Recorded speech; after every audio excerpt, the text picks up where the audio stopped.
चलिए, आज हम बात करेंगे आरबीआई के नए गवर्नर के बारे में। उससे पहले हम लोग आरबीआई के बारे में जानेंगे कि आरबीआई की स्थापना कैसे हुई, कब हुई और इसमें कितने सदस्य होते हैं। तो ध्यान से सुनिएगा। आरबीआई की स्थापना जो हुई थी, सबसे पहले 1926 में एक आयोग का गठन होता है जिसका नाम था हिल्टन यंग आयोग। तो हिल्टन यंग आयोग की सिफारिश पर 1934 में आरबीआई बैंक अधिनियम, कब आया आरबीआई बैंक अधिनियम? 1934। और उसी के आधार पर 1 अप्रैल 1935 ईस्वी को आरबीआई की स्थापना की जाती है। फिर से सुनिएगा।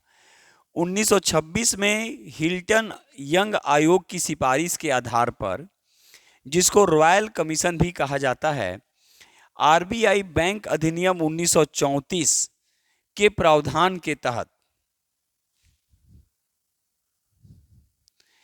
1 अप्रैल 1935 ईस्वी को आरबीआई की स्थापना होती है। आरबीआई का राष्ट्रीयकरण कब किया गया? तो 1 जनवरी 1949, यानी 1 जनवरी 1949 को आरबीआई का राष्ट्रीयकरण किया गया। अब मेरी बात को ध्यान से सुनिएगा।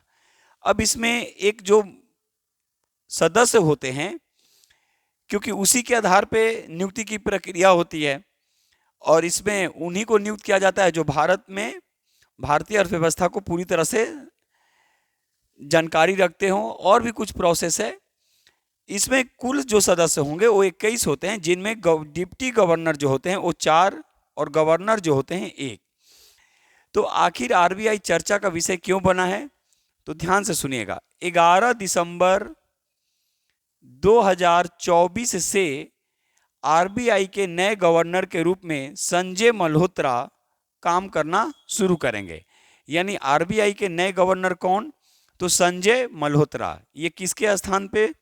तो ये शक्तिकांत दास के स्थान पे नियुक्त किए गए हैं। एक क्वेश्चन और आपसे पूछा जाएगा कि आरबीआई के जो गवर्नर जो होते हैं, इनका कार्यकाल कितना होता है? तो इनका कार्यकाल 3 वर्ष का होगा। सरकार चाहेगी तो इनके कार्यकाल को आगे भी बढ़ा सकती है। तो चलिए, ये हम आपके सामने रखे आरबीआई के बारे में। तो जाते जाते एक बार फिर आपको बोल रहे हैं, आरबीआई के नए गवर्नर संजय मल्होत्रा बनाए गए हैं, जिनका कार्यकाल 11 दिसंबर 2024 से शुरू होगा।